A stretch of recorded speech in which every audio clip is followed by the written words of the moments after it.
I'd like to begin by acknowledging that here on Unama'ki, more commonly known as Cape Breton, we're living on the unceded territory of the Mi'kmaq. So my name is Adam Malcolm, and I live in Grantville, Nova Scotia. I want to share with you some of my observations of declining ecological health in and around River Inhabitants, which is where Grantville is, over the past 40 years. I'm going to talk a bit about my parents' experience and their parents' and their grandparents' experience of having their home villages razed several decades back in the name of regional economic progress. I'm going to discuss some of the changes that we can reasonably expect to see in our area over the next 40 years. I will argue that the current local environmental problems threatening our wildlife communities are the very same problems that threaten our human ones. Among others, I'm going to discuss a possible solution to our snowballing environmental problems that the late Sylver Donald Cameron called one of the most exciting ideas he'd ever encountered. The central message of my presentation is this: we are right in the thick of two interrelated crises, the crisis of biodiversity collapse and the crisis of climate warming. Among Nova Scotia's 18 counties, activities within the municipality of Richmond are contributing an outsized proportion to the exacerbation of these crises. To my eye, the province's and federal government's efforts to address these problems are inadequate.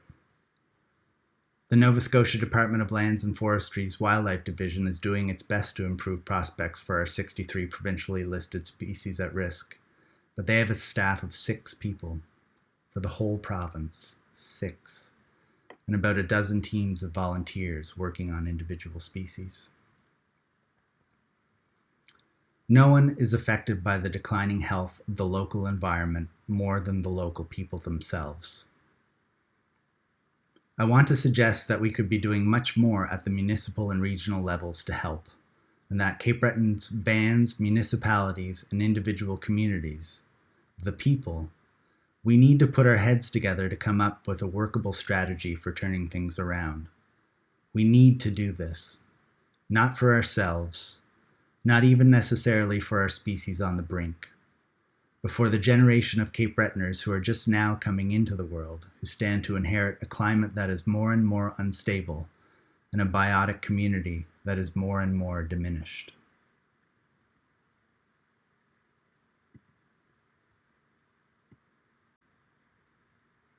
So here's my outline, and here's one of our 63 species at risk. That's our Canada warbler. It's endangered.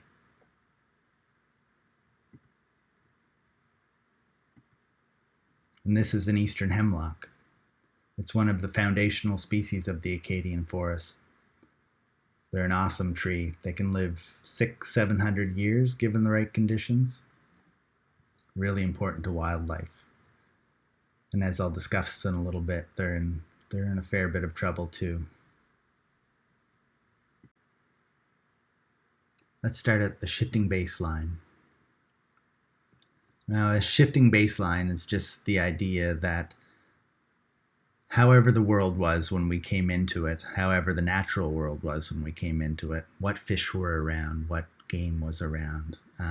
We tend to think of that state of things when we were kids as the natural, normal, maybe healthy state of things. Now, my experience goes back 40 years, and that's mostly what I'm going to talk about is my own firsthand experience. But I just need to acknowledge that the way things were when I was a kid aren't really, the normal, natural, healthy state of things. But relative to today, I think things were a bit better. So, for example, up until the mid-1950s, there was a smelt fishery in River Inhabitants. Lots of men made their living on the river all through winter, catching smelt in nets. Actually, one of the main places where they fished was just below where Dad and I built the house here at the big bend in the river. And they'd sell their catch to Leonard's fish plant over in Mulgrave, which isn't there anymore. And the fishery did really well for, probably decades and decades, however long people lived on the river up till 55 when the causeway was completed. And just like that, overnight, the fishery was done. It was just a memory of the river, something that old people talked about.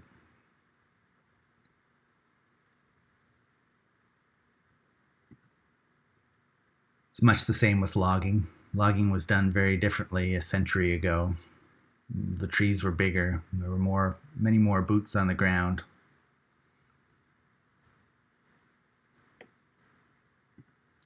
This image, I think, speaks for itself. This is just below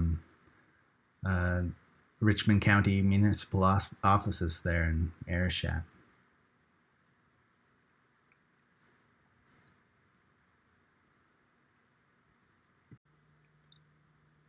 About 15 years before I came into the world, Nova Scotia's Stanfield government created a crown corporation. And this corporation designated huge swathes of land on either side of the Canso Strait, south of the causeway, as essentially an industrial zone. So all kinds of industry was invited to move in. The main problem being there were a few villages there. There was my mom's home village of Point Tupper. There was a village called Sunnyside, and there was my father's home village of Port Malcolm. So the social contract was that there was going to be lots of industry, lots of jobs. And this is during a time when, people are just getting used to a life with a car, maybe a TV or a telephone. These are pretty new things in this age. So the promise of more and better jobs, better pay, it was attractive to a lot of people for sure. And I know people in these villages had mixed feelings about it. I'm certainly very nostalgic about the idea of the places, and I wish I could go and visit them, and I wish I could know some of my relatives who were scattered all over the place after the villages were scattered. But people were compensated, not that the compensation was anything great.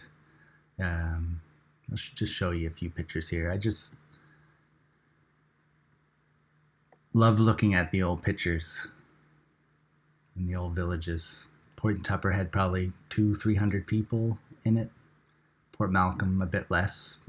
There's like 35 homes or something like that in Port Malcolm. So, 100 and some people.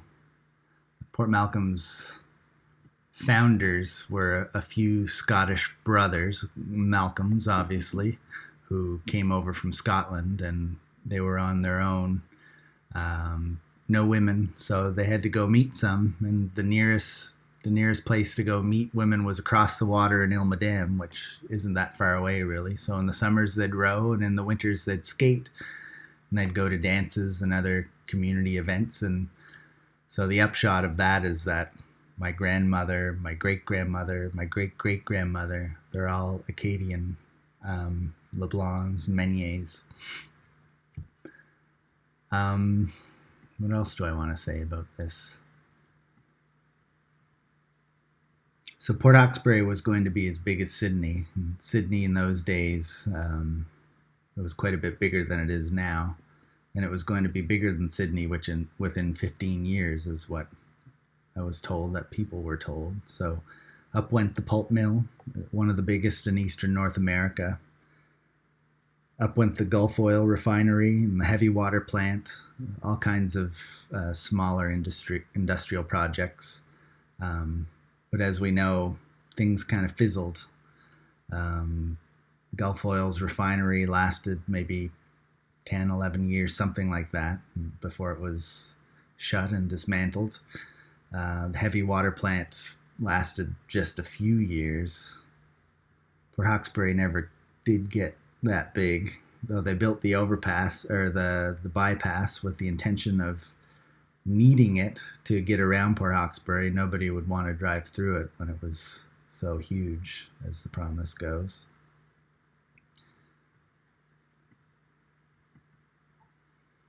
Here's a picture of my mum and her dad, my grandfather.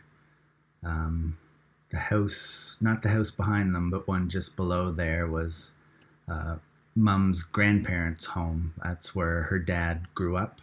And in an alternate history, it might have been where I grew up too. The home was offered to my parents when they were just getting their family started by Mum's grandmother, but at the time they didn't accept the offer. But who knows? Maybe some point down the road they might have.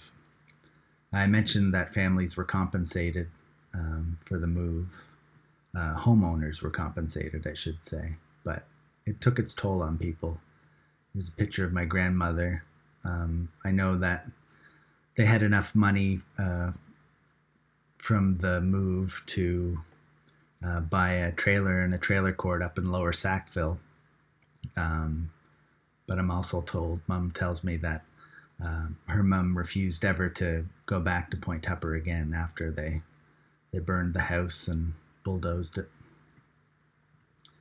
Kind of a similar story in Port Malcolm. My grandfather was given enough money so that, well, he left his home. Not everybody, I should say, in both villages, not every single person left. There were a few holdouts, but in general, most of the community left. And so my grandfather and the family left the home, and he built, as many Malcolms did, up River Inhabitants here. And the house that he left was considerably bigger than the one that he built, and he built it with his own hands. And the story goes that he was $1,000 short at the end. So they didn't get, that much. They got a promise.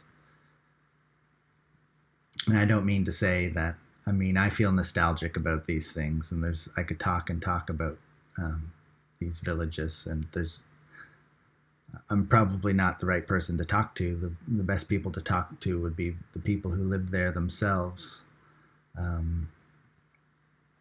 My siblings lived there briefly. There's my oldest sister, where she lived in Port Malcolm before they moved. But yeah, it's nice to remember these places, and I think in a way it's a little bit of a cautionary tale, and at least in my mind. Don't mess with people's villages. At least not unless you're damn sure the benefits are going to outweigh the costs. And I would argue that wasn't the case for any of these villages, particularly not for Port Malcolm. There, Dow Chemical bought out the land with the intention of building a chemical storage facility, but they never did. They never built a thing, so they wrecked the village for nothing at all. Now the graveyard's all grown in. The Dow Chemical graveyard, that's what I think of it as. I'm not sure if they bought that particular plot of land. I wouldn't be surprised. That's where my ancestors are. Now the company's selling off the land piece by piece for a tidy profit.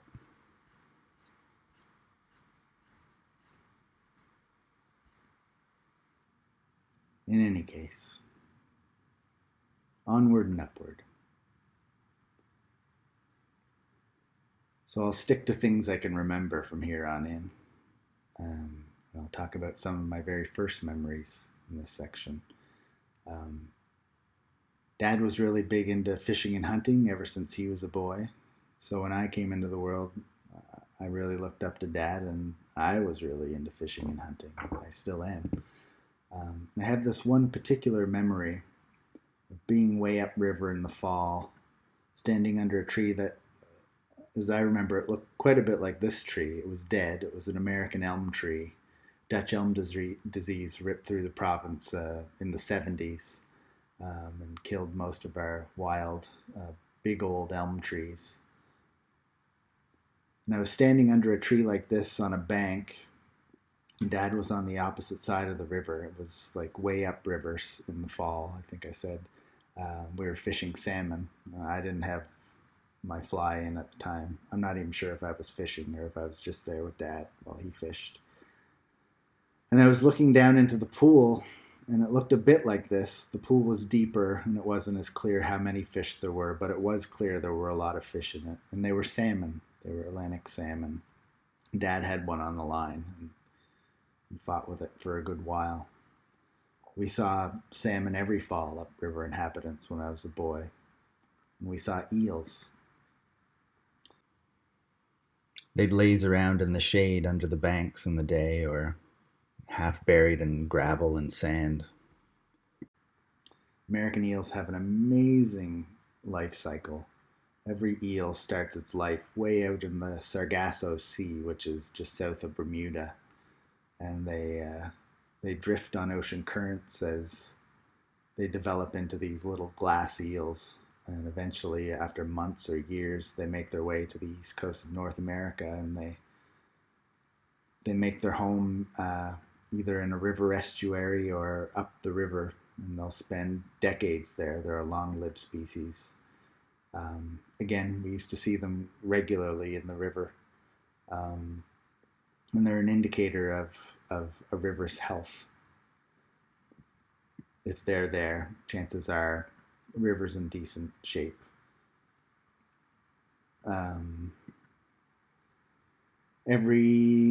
I think early June, late May, early June, we'd go to one particular brook across the river and fish Gaspereau. Actually, I have a picture right here. It was this brook across the river. We'd stand at the lip of the culvert there with our dip nets, and we'd put them in and come up with sometimes one or two and sometimes a dozen.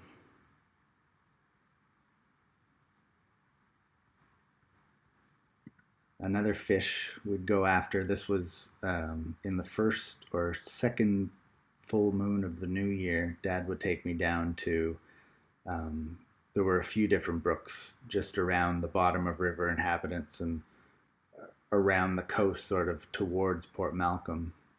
We'd break a hole in the ice near the bottom of the brook and spear frostfish, their tom cod, when they'd go up the brooks to spawn. That's something we did every year, just like the fishing the Gaspereau.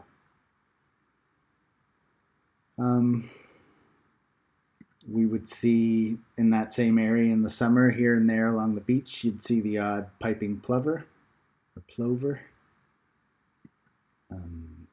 Our beech trees back in the 80s, they weren't in good shape. Beech trees have had beech bark disease. We've had that here for quite a while now. Our beech trees are in hard shape. They were then, they are now.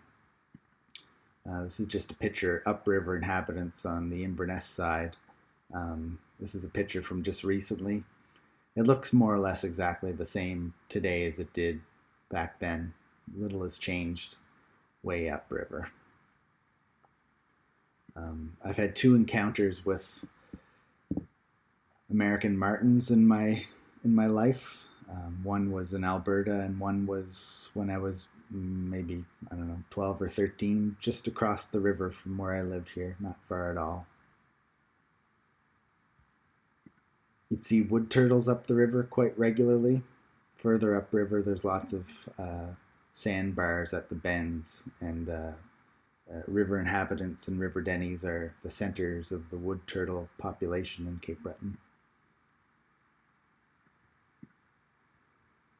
I'm not sure about upriver, but at one place very near here, a place we called the Pit, where we'd go to play hockey in the winter and we'd just go frig around in the summer, you'd see bank swallows. There were dozens of bank swallows. The Pit was just, it was like an abandoned or disused gravel and sand quarry. There were all kinds of them there in the summer. Actually, my sister just reminded me of this. I'd completely forgotten. They're an interesting little bird. They'll huddle together for warmth.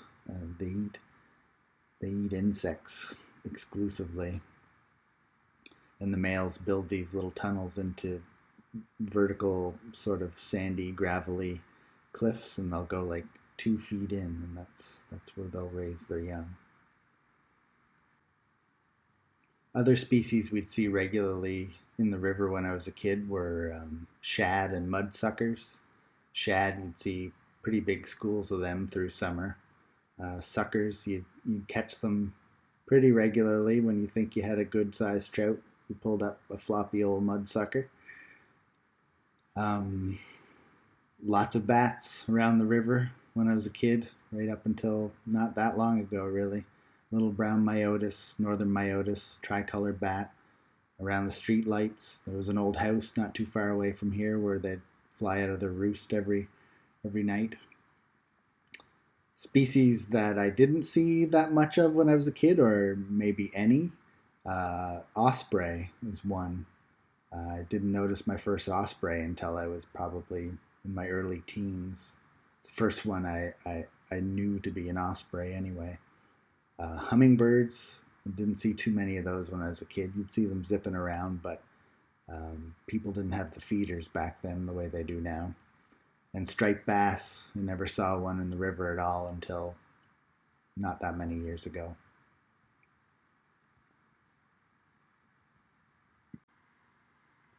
So what's the picture today?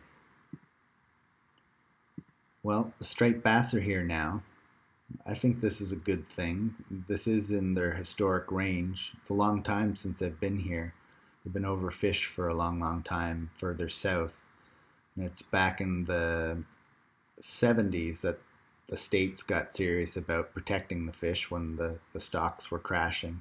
So the bass we're seeing here now are migrants actually from New England area and further south along the coast. They're coming every spring or later in the season maybe. I think they're here in spring this year.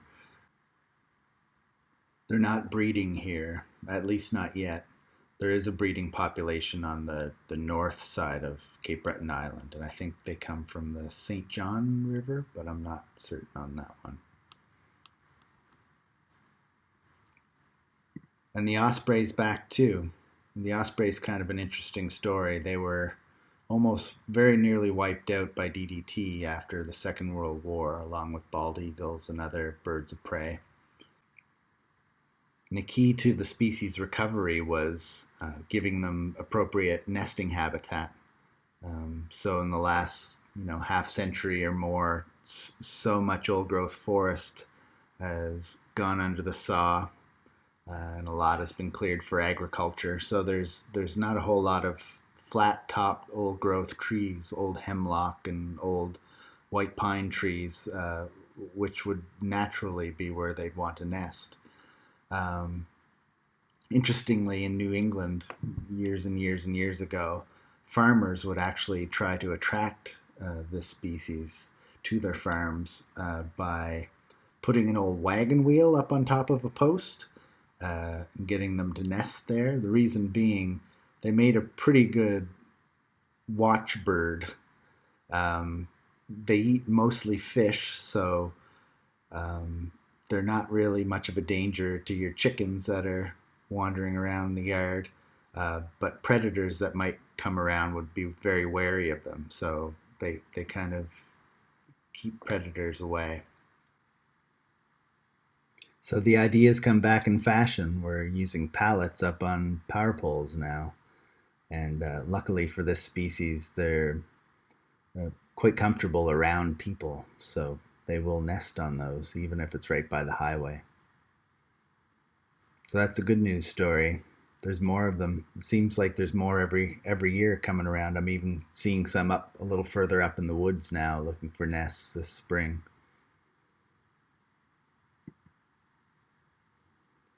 So this is an elm tree. This is up River Inhabitants. I'm pretty sure it's an elm tree. There's a lot of these old stumps along the river where the old elms grew. The branches are gone, but you still see those big old stumps along the river. Elms are beautiful trees. It's really sad that they're gone, or most of them are gone. But they're not critical for wildlife, at least as far as I know. I know some birds will eat their seeds, some mammals, but wildlife is coping without them. The same can't be said for our beech trees, however. we've got more trouble coming with our beech trees. Right now, as I mentioned, our beech throughout the province, most are not healthy. Beech bark disease has been here for a long time. We have another one now. We have beech leaf mining weevil, which has been in the province for a few years now. I should mention also that I'm going to talk about a lot of different diseases that are here. These are diseases that we've brought ourselves. They're here from other parts of the world where species co-evolved with these different insects and different kinds of bugs that wreak havoc when they get out of their natural ecosystems. And they're brought from Eurasia through as a consequence of human trade and travel. So now we have this beech leaf mining weevil. I've noticed a lot of the crowns of our beech trees in Cape Breton all over the island were brown last year, and the prognosis is not very good for our beech trees, which is really bad because beech nuts are critical forage for lots of different species. Notably, there was a study done a few years back in northern Maine that looked at years. Beech trees there have alternating mast years, so every other year they'll have lots of nuts. And in years when the trees have lots of nuts, black bears,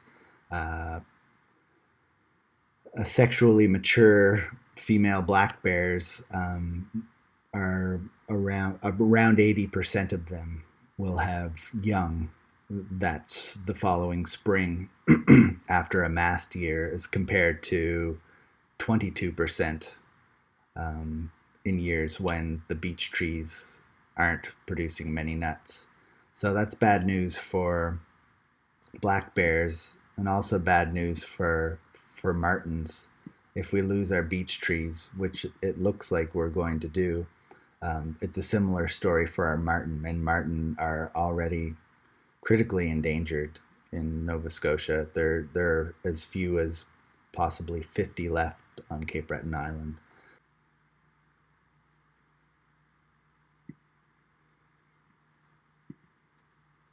Our hemlock trees are still healthy here as well, but again, we've got trouble brewing. So hemlock forests are really important for a lot of different migratory birds, songbirds. There are several species of bird. Here's a handful here that nest either preferentially or exclusively in hemlock forests. Trout running up streams that are lined with hemlock they tend to be healthier and more numerous than trout in streams lined with hardwood, for example. We'll return to hemlock in a little bit. I want to talk about our ash trees. We have white ash and I believe some black ash on Cape Breton Island. Lots of white ash in Richmond County, the northern part of the county along the Bredor Lakes. There's lots of ash trees up there. And again, we've got trouble brewing. They're here. They're healthy for now. Ash trees are really important for amphibians in many areas because ash trees leaves don't have much, almost no tannin whatsoever. It makes excellent forage for pollywogs, frog pollywogs and salamander pollywogs. Again, I'll return to that shortly. And we've got some current canaries in the coal mine. I mentioned that we used to see piping plovers around. Province-wide, we're down to roughly our last 40 pairs. Our bank swallows today, I looked around the last number of weeks since birds returned. I've been looking around. I found one spot in an active gravel and sand and soil pit in the county. I found one active nest, and obviously that's not an ideal place for it.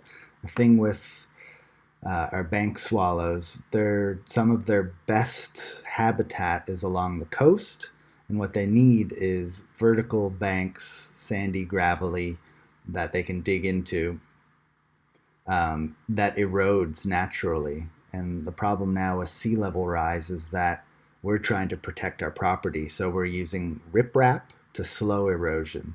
And by using the riprap and slowing or even stopping the banks from falling away, um, we're not allowing good habitat for our bank swallows. So the situation today is in the last 40, 50 years, we've lost Canada-wide 98% of our bank swallows. And apparently it's been even steeper in Nova Scotia, the drop. And a third of that loss has happened in just the last decade or so. Trout, salmon. I talked about how we used to go up the river and see salmon in the fall. There was a good salmon run in River Inhabitants. Well, now the eastern Cape Breton population, which is 46 rivers from the North Cape of Cape Breton all the way down around to the Causeway, that's one population of salmon as defined by adaptations that the salmon have to their home rivers. We have 2,500 roughly adult salmon returning to all 46 rivers, and the numbers are falling. They meet the criteria for them to be federally listed as endangered. Amazingly, there are groups, salmon associations are fighting to stop it from being listed. One of the reasons being a lot of red tape comes with that listing at the federal level that can make it so it's harder for local groups to, improve habitat and try to help. It's a crazy situation. Our Gaspereau, this is the brook I mentioned we used to go to. It's been years. I actually had to look up pictures of Gaspereau just to remember what they look like. I'd forgotten. It's been that long. But I do go to that brook, not every single year, but many years since being an adult, I've gone there and they're just not there anymore. They don't come. I know there is a Gaspereau fishery and they must be running in other rivers. They're just not running in River Inhabitants anymore. This is one of the brooks where we would go to fish frostfish. I just went down there a week or so ago, and this stone cairn was there. I'd love to know who made it. It's new to me. Interesting, really cool. It doesn't look that big in the picture. It's about twice my height. It's got to be 10, 12 feet, I would say, tall. A lot of work someone put in. And again, frostfish. Dad and I have gone lots of times over the last 10, 15 years, quite a few times to a couple of those brooks where we used to go and catch them. And again, they're just not there anymore. Or if they're coming at a different time. Bats, we lost over 95% of our congregative bats to white nose syndrome starting in 2011. Wood turtles, they're still in the river. There's a lot of issues around their habitat. Upriver, there's one area where coyotes are attracted by a dead stockpile that a farm keeps very, very close to the river, and so the coyotes pick off their nests regularly, I believe. Our marten, as I mentioned, we're down to our last 50 or so. The population was augmented a number of years back with some marten from northern New Brunswick, I believe. But the issue is we're wrecking their habitat, and so it's all well and good to bring in more marten, but if we're not taking care of their habitat, and I don't believe we are taking as good a care of their habitat as we ought to be, we can expect numbers to fall again, I believe, or it's entirely possible anyway. And another issue with Maybe I'll get into that in a bit. Flying squirrels, I don't think I mentioned them yet. We see quite a few of them here, actually. Just show you this.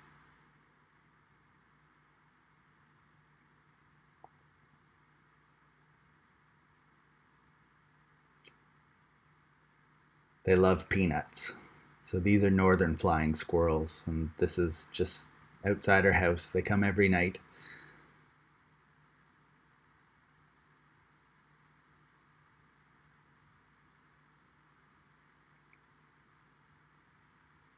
So the southern flying squirrel was for a little while there, and southern flying squirrels aren't in Cape Breton, just on the mainland. For a little while, the southern flying squirrel was considered at risk, but it was taken off the list. I think they discovered that there were more than they'd believed around. But nonetheless, I'm a bit concerned about flying squirrels and martins for a similar reason. That being, the reading I've done on flying squirrels suggests that they won't travel across a road that's too wide for them to I want to say fly, but actually glide across. And similarly, a pine marten or an American marten is reluctant to leave the cover of the forest. So roads present real barriers to these species. And we are building a lot of roads around here. And the American eel, again, this is a species that is considered at a high risk of extinction in the coming years. Crazily, we still have a fishery in Canada. I think elsewhere in the States there is no fishery. They've closed it off completely. And all the shad and mudsuckers I used to see in the river, I don't see many anymore. It's been quite a while since I've seen a mudsucker or caught a mudsucker in River Inhabitants. Years. A few summers ago, on a few occasions, I saw a school of shad, but fewer and fewer. I think it bears saying this is an awful lot of loss to see in one small area in just a few decades. I assume the story's much the same all over the island. We can't let this go on happening. We cannot let the individual lights in our fragile ecosystem networks keep blinking out and not expect there to be harmful consequences for us too. As the local people, our health depends on the health of our local environment. There's no getting around that. So we need to consider threats to our local biodiversity to be threats to our own health, and particularly the health of children.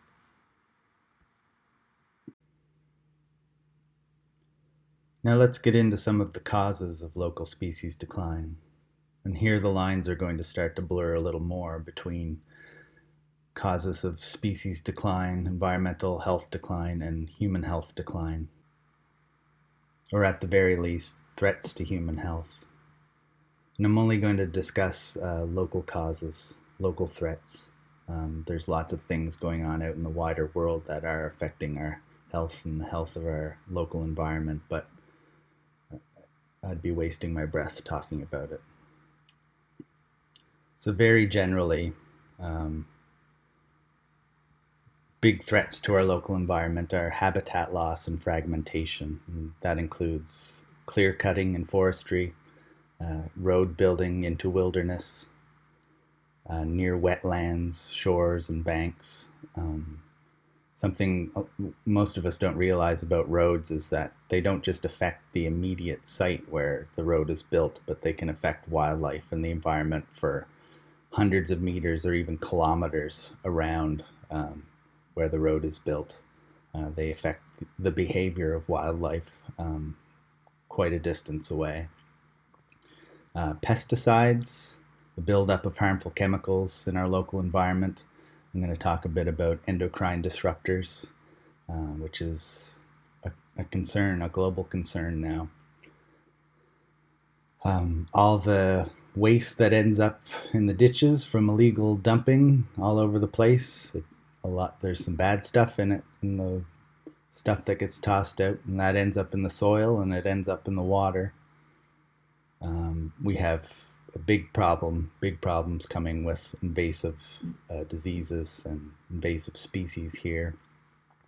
Sea level rise is something we need to be really thinking about in this region. I know we are, but it's coming. More is coming. And hurricane strength and frequency are projected to increase. And we can add that to the extensive habitat flattening that's going on already in our area. So in my view, we don't have a clear-cutting problem, and we don't have an air or soil or water pollution problem. What we have is a democracy problem. We live here. We are part of this environment, the local one, right here. We drink it, breathe it, we eat fish, game, berries, local crops, stuff that grows from it. So in a very tangible way, we are it. And yet our communities, the local people, we can't choose for ourselves how our local environment is stewarded or abused. We're supposed to just stand by and watch as the province and the federal government and the industries they support do what they do. If these upper tiers of government were doing a half-decent job, if they were leaders rather than laggards when it came to environmental protection, I might find this all acceptable. But they're not. And the consequences are beginning to pile up.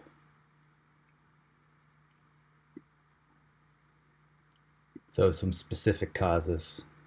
Well, here's one. Here's the Point Tupper Generating Station.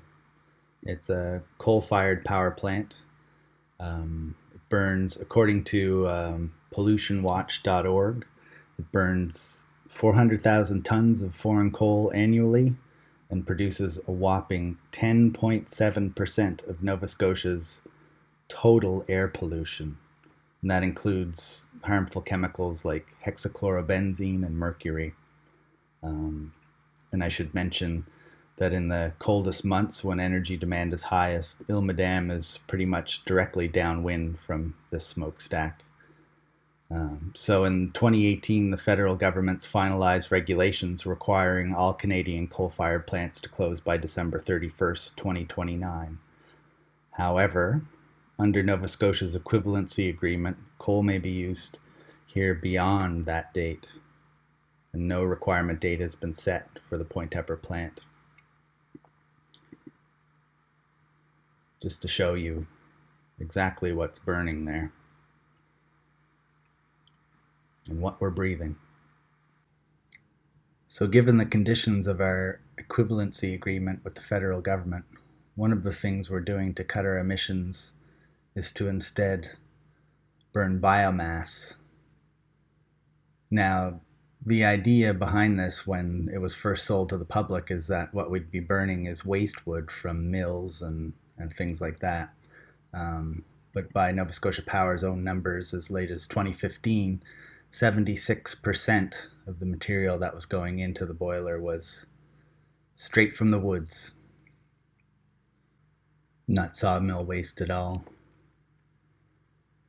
Now, Nova Scotia Power doesn't make these numbers available anymore to the public, so it's hard to say what's getting burned there now. So this is the Point Tupper Biomass Plant, and it's responsible for, I believe, supplying up to 3% of the province's energy, electricity, I should say.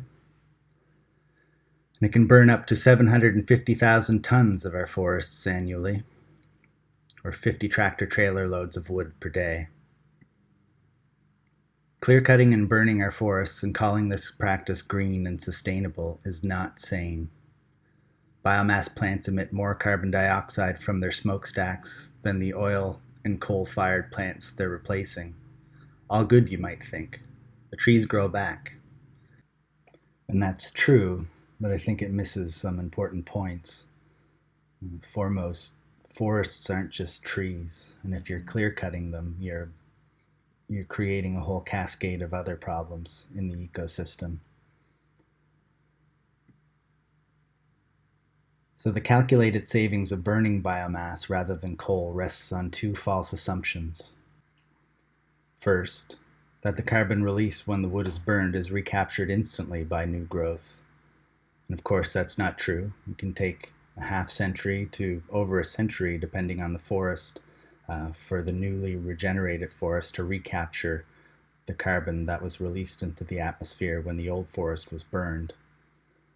And that's time, I would argue, we don't have when we're looking at the climate crisis.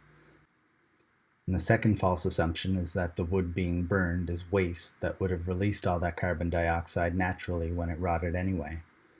But that's not how the carbon cycle works in the woods. Naturally, normally when a tree dies and rots in the woods, a lot of the carbon dioxide is released into the atmosphere, but a lot of it is also sequestered in the soil. It becomes soil, humus in the soil. If you want a more full overview of the accounting trickery involved in selling the idea that biomass burning is environmentally sustainable, I'd encourage you to give this article a read at the bottom of the page here. This is written by scientists, for scientists, and science educators. It's not written by spin doctors.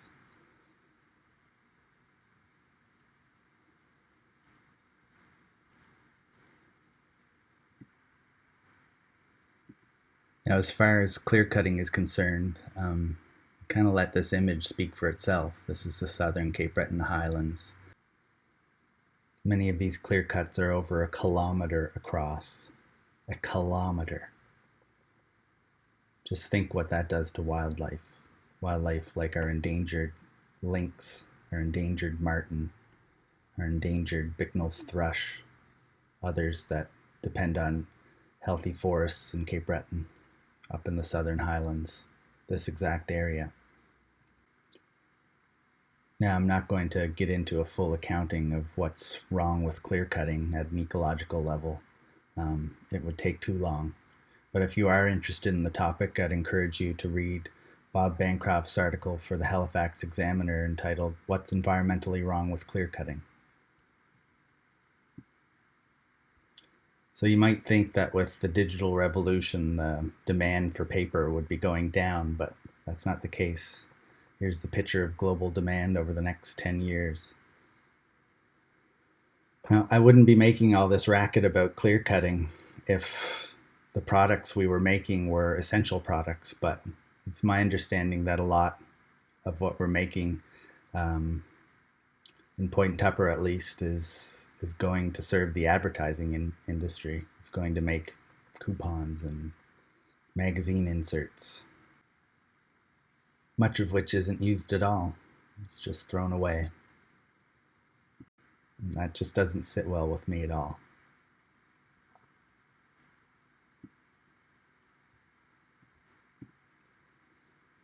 Here's a look at what clear cutting has happened just in Richmond County here over the past few decades.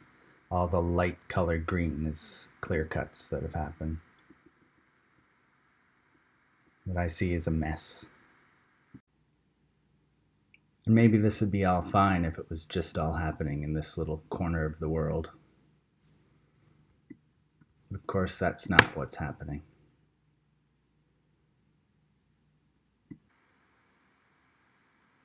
Another issue of local environmental and human health concern is the spraying of herbicides and fungicides in forestry and in agriculture. Chemicals like glyphosate, which is a probable carcinogen, and it's being phased out in countries in Europe and elsewhere. And atrazine, which is a powerful endocrine disruptor, and that was phased out in Europe in 2003, I believe.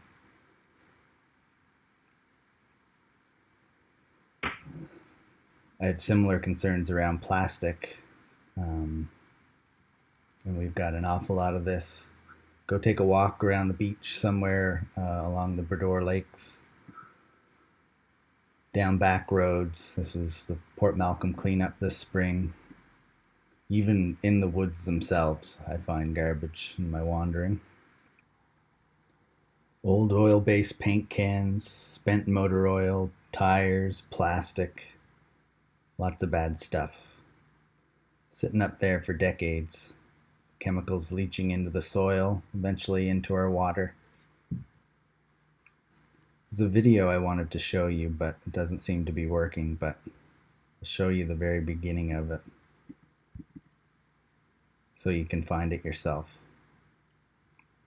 You just do a search for this. I think it should come up on YouTube.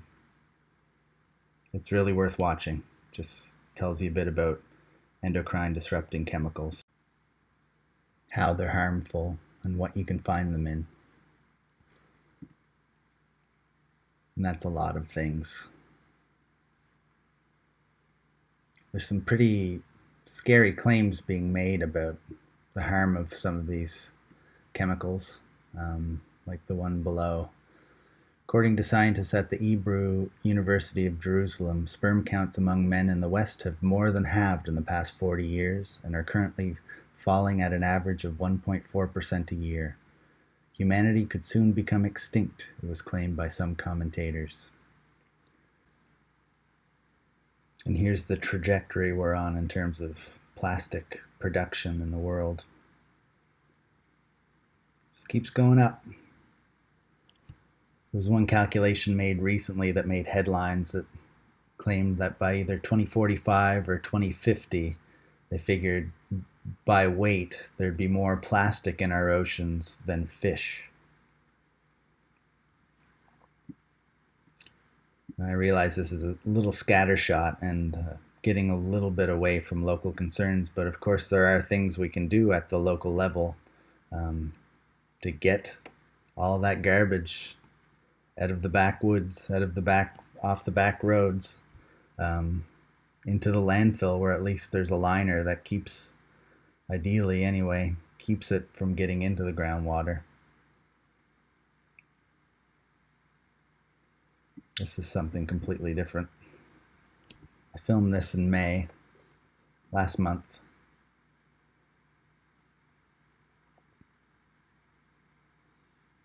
And I filmed this in May too. Just on the highway, the 104, going into Port Hawkesbury. Now, in general, I don't have a big issue with the work that's being done. It's just when it's being done. I mean, it'd be nice to see some more boots on the ground as opposed to one fella in a machine that can do all this work in so little time. But yeah, the bigger issue is just the timing. Why would we be doing this during bird nesting season? Why couldn't this work have been done? And I'm sure it's happening all over the province. I know they were doing the same work later in May on the highway between Dundee and St. Peter's. It's just, what do kids take from that? We could be a little gentler on our species at risk, that's for sure. Another issue, we're pretty cavalier with how we treat our wetlands, as far as road building around wetlands, riding ATVs through wetlands. Same thing with riding ATV on shores. We're not supposed to be doing it. Certainly not in wetlands and other sensitive areas. In just over 100 years, we've managed to destroy 50% of the world's wetlands. The majority of this damage has been carried out just since 1970. I really wish we could take better care of our wetlands around here. That's not what we're doing. There seems to be this frontier mentality, this idea that there's just limitless wilderness out there and we can hack away at it and build roads through it and clear cut it. But I just want to take you through the 104 from St. Peter's down to River Inhabitants and just look at all the roads and how little unbroken forest there is and how many clear cuts, some of them regenerating, others more recent. It's everywhere. And arguably no place is more fractured than my area of Lower River Inhabitants.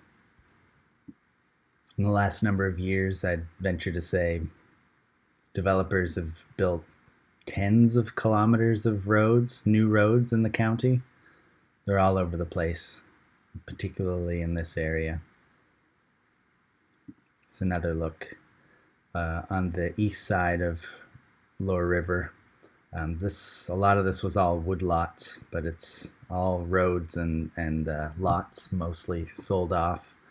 And on the west side, there's still a lot that hasn't been partitioned into individual lots, but so it looks like wood lots, but a lot of them are now owned by the land developers. So presumably they're going to go in the same direction as much of the east side of the river.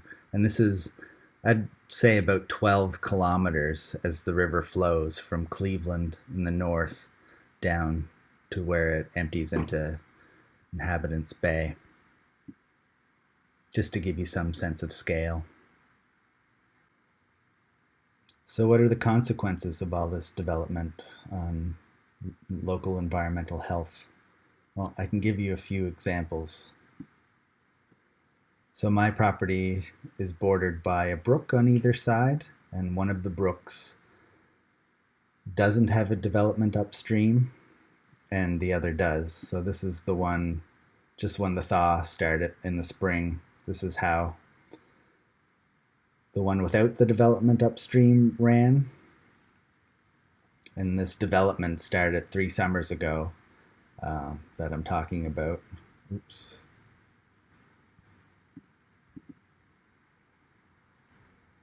And this is the one with the development upstream.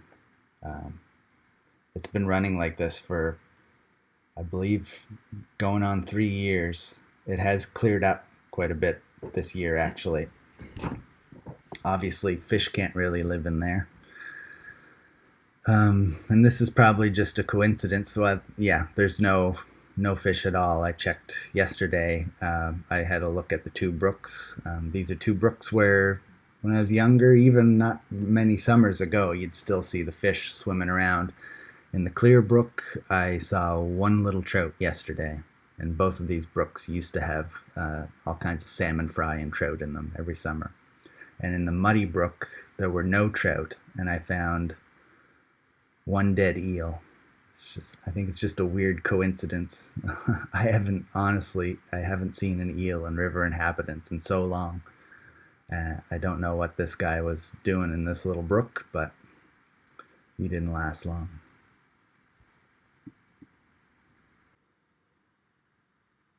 So I'll just take this one upstream development as kind of a case study because I'm really familiar with the area. It doesn't look like too much from the road, like all of them. They just look like the bottom of a driveway, really. This particular one ran right across the edge of what we called the pit, the area where bank swallows used to nest. And it went, I'm pretty sure, right through those banks where the swallows were. Now, I kind of lost connection to the pit quite a few years ago, so I don't know if the swallows were nesting there. This development also runs up along some marginal wetland where there could be, endangered species up there. I'm sure nobody's actually looked. No one was required to check for these things. And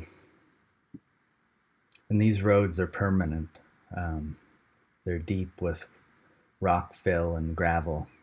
They remind me of railroads that have been inactive for decades, still don't have anything approximating a tree growing on them. And that's how it'll be long after we're all gone around here. These roads will be a legacy. And these roads are not tiny.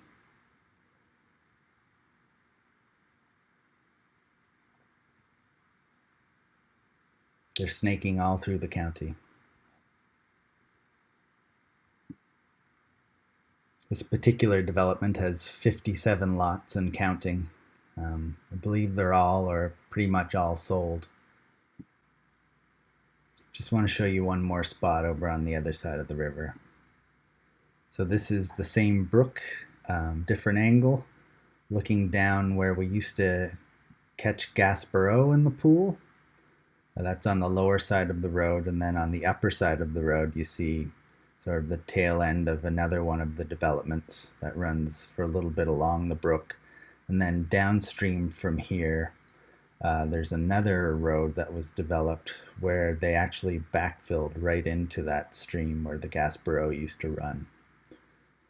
Now, what I'm not trying to say that all this development is the cause of all the decline in species that I've seen over the years, but I think it's reasonable to say that it hasn't helped. I'm honestly not even comfortable talking about the next topic I want to cover, but I just want to show you a few things in case you've missed any of it.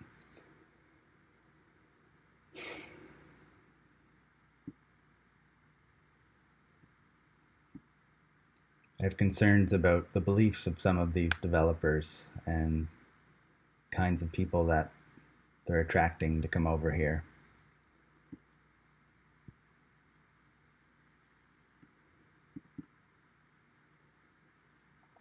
If you want to know more about the Knowledge Factory and the kinds of things they were talking about out in Dundee at the conferences, I'd encourage you to go check out Eva Herman's Telegram account. All kinds of interesting stuff on there.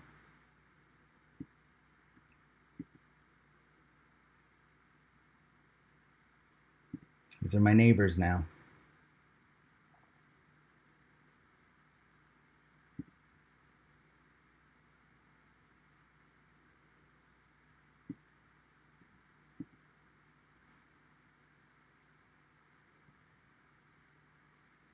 The Great Reset.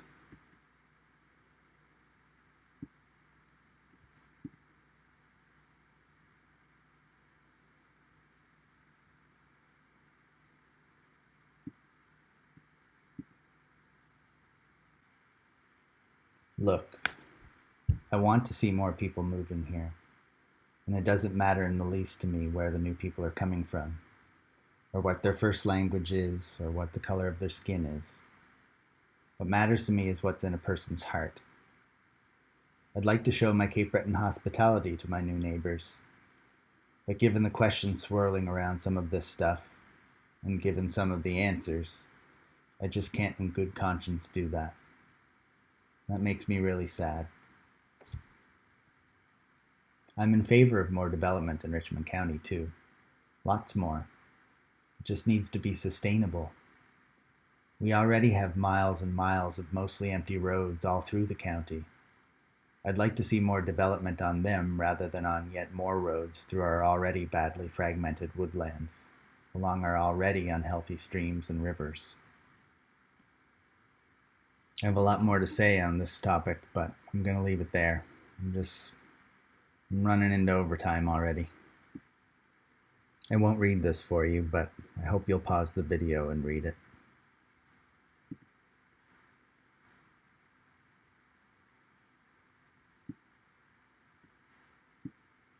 There's plenty of exploratory drilling going on in the county. This could be us. This is the Eastern Shore. They've got 3 more of these enormous mines planned for that area, and an LNG plant. It's going to employ lots and lots of people, and it's a bridge fuel, as if that's what we need, is another combustible fuel. When you add up all the upstream emissions from methane, I don't think it's much or even any better than oil or coal or all the rest of it.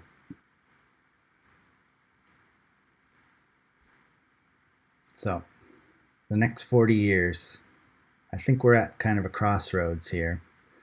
There's a few species, a few invasive species that I really want to make people aware of on the island and in the county. This is what hemlock forests look like in the southern Appalachians now, as a consequence of hemlock woolly adelgid. And this is how you can identify it. You'll find it under the needles of hemlock. It's going to kill an awful lot of our hemlock trees. It's on the mainland now. These are workers in Keji this spring marking trees for destruction. I think we have just a tiny little chance, if we really put our heads together, of stopping this from getting to Cape Breton Island, but we've got to be organized. This is emerald ash borer, and it's coming for our ash trees, and I don't think there's any stopping it, no matter what we do. This is in Bedford a couple summers ago. The manager of the wildlife division of the Department of Lands and Forestry tells me that they're anticipating that over just the next 10 years, more than 90% of our ash trees are going to die. So we're going to see a lot of this up in the highlands in the coming years. Hopefully it's just our ash trees and not our hemlock trees and beech trees too. I think there's a little bit of hope for our hemlock if we are very proactive. I'm not sure about our beech though. There's another disease here now. And if it doesn't finish off our already unhealthy beech trees, there's another invasive disease on the way. It's in the Great Lakes area now. Again, this is a really, really important tree for a lot of wildlife. It's my hope that we can keep hemlock woolly adelgid off the island, or if it makes its way to the island, we can be really aggressive in keeping it contained, so we can keep our unspeakably beautiful old-growth hemlock forests and the wildlife that depend on them.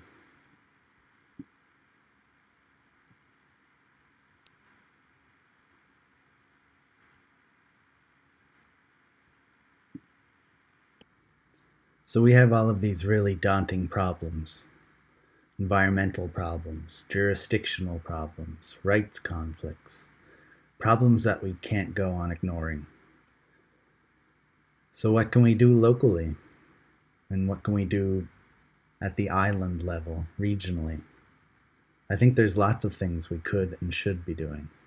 I think we really need to work together. I love Tom Urbaniak's idea. He's from CBU. He says it's time for a Cape Breton Island Assembly, and I agree. We have environmental issues that are really specific to Cape Breton Island that if we were working together, I think we could make a difference. All of these organizations shown here and more, I think they have a lot to contribute. When it comes to invasive pests that are a big threat to our trees and other species, we have an opportunity here, being an island, if we get serious about monitoring at the causeway. I don't think this is something we can expect the province to do for us. As far as illegal dumping and riding in sensitive habitats, if we want to get serious about protecting some of these areas and stopping the dumping, we got to get clever. Other places are using trail cams, for example. Catch and find repeat offenders and pay off the cameras. I'd suggest it doesn't even have to be very many cameras. I think the key is don't let the public know they're out there, but don't let the public know where they are. There's an organization I want to put on the map of Richmond County Council, but not only Richmond County Council, any council that might not be aware of it, and that's the Climate Caucus. This is a group that acknowledges and recognizes that up to half of Canada's carbon pollution is influenced by local policy decisions. So it's a group of locally elected representatives all across the country that are working together to bring down emissions. Check them out. I want to show a couple more images here, and just ask the question, where's all our protected land? What's protected? All the light green you see sort of off the coast, that's public land, and that's what's getting clear cut over and over and over again. All the darker green area, that's all private land, and that's where all the development's happening. There are some protected parks scattered throughout the county, Battery Park, Lennox Passage, but they don't even show up on the map. They're so tiny. You can see Horseshoe Coast Wilderness Area and Middle River Frambois Wilderness Areas to the east. But what percentage of the total county is that? It's a tiny percent. So the federal government's pledged to protect 30% of our land and sea by 2030 to stop catastrophic biodiversity loss. Can we believe them? I don't know. I'm doubtful. One of the great biologists, ecologists of all time calls for 50% of the earth to be set aside for wilderness, for the wild, for wildlife, that is. I think even this isn't really fair. Half of the earth for one species and the other half for wildlife, but we're nowhere near that. Our goal in Nova Scotia is to get to 14% protected land, and everything else is up for grabs for people and whatever species can survive in the human-altered environment. Raccoons and crows and pigeons, squirrels. And I just want to remind you, even our parks aren't secure. Look at what's happening with Owl's Head right now. So I'd like to suggest that we could take some of our windfall land tax revenue in the county and invest it into protecting lands. You could work with the Nature Trust, work with the Department of Lands and Forestry, identify areas that are particularly important for wildlife, and not areas necessarily that are cut off from people, but places we can enjoy too. Nova Scotia's counties are updating their land use plans. I'd like to suggest that our county could draw up some principles recognizing the rights of nature and let those principles guide the planning process. There are organizations that can help with drafting this kind of document. Organizations like the Community Environmental Legal Defense Fund. I'd like to see more ecotourism in the area, more support for ecotourism, more sustainable forestry co-ops, employing more forestry workers, more support for organic, sustainable farming. At the end of the day, what we do for our wildlife and our natural spaces, we do for our communities too. I won't read it for you, but I hope you'll read it.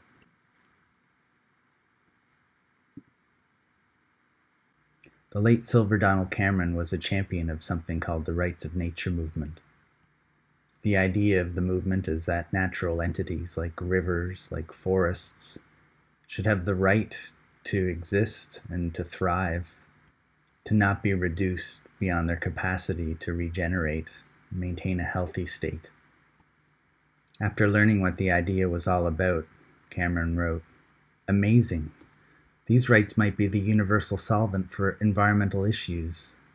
The unified field theory of environmentalism, foul air, poisoned water, reckless genetic engineering, salmon feedlots, deforestation, hydraulic fracturing.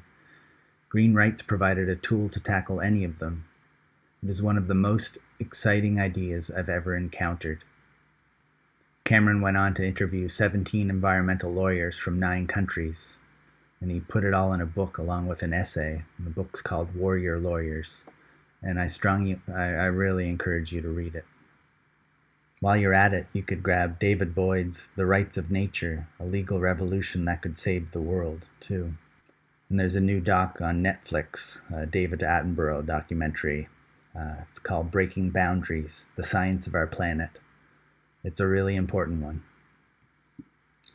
So the Rights of Nature movement It's a grassroots movement, and it's not about local groups, bands, municipalities, towns, asking the province, the federal government, corporations for a little more say in matters of local environmental abuse and stewardship. It's about recognizing that our own health and the health of the local environment are one and the same, and asserting the right to protect ourselves and especially our younger generations by protecting our environment and challenging any entity that would seek to deny us this right. To me, it's sensible. Some people call it radical. I just think it's sensible.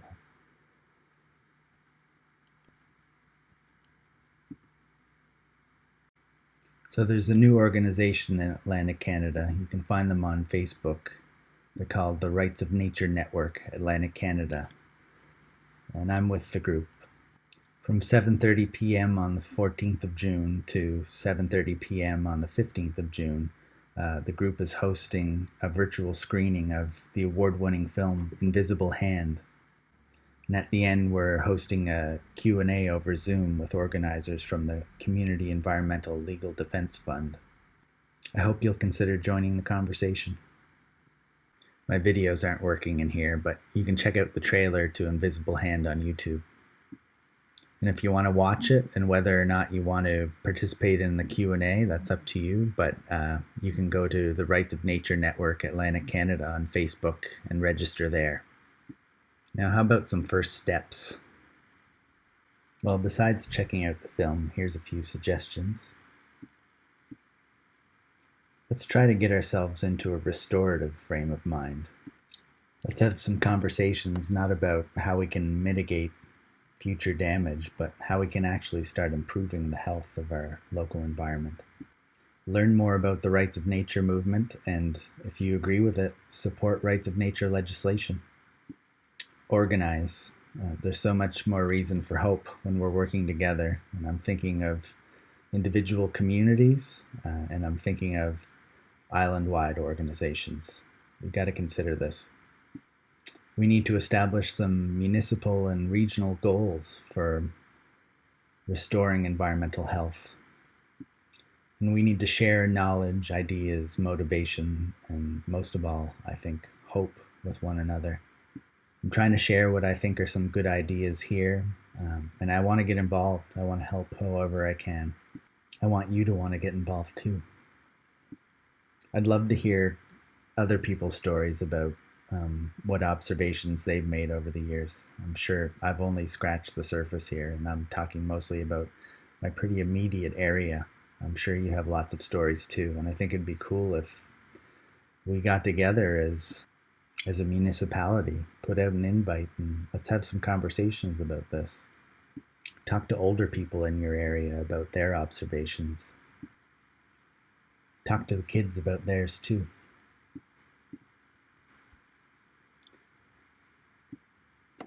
So I had a really privileged childhood. I got to explore this awesome river and the woods surrounding.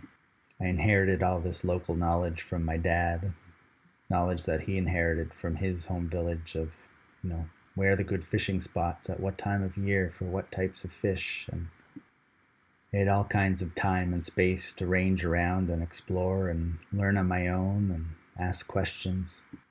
I encountered lots of different species, and I was really fascinated by them, and I remain really fascinated. What I want more than anything is for the kids that are growing up in the county now to have these same opportunities that I had. And for that to happen, we have to start restoring the health of our environment. And to that end, I think our environment needs to have its own rights. If you've made it this far, thank you so much for listening. I know this was a long slog. I really, really appreciate it.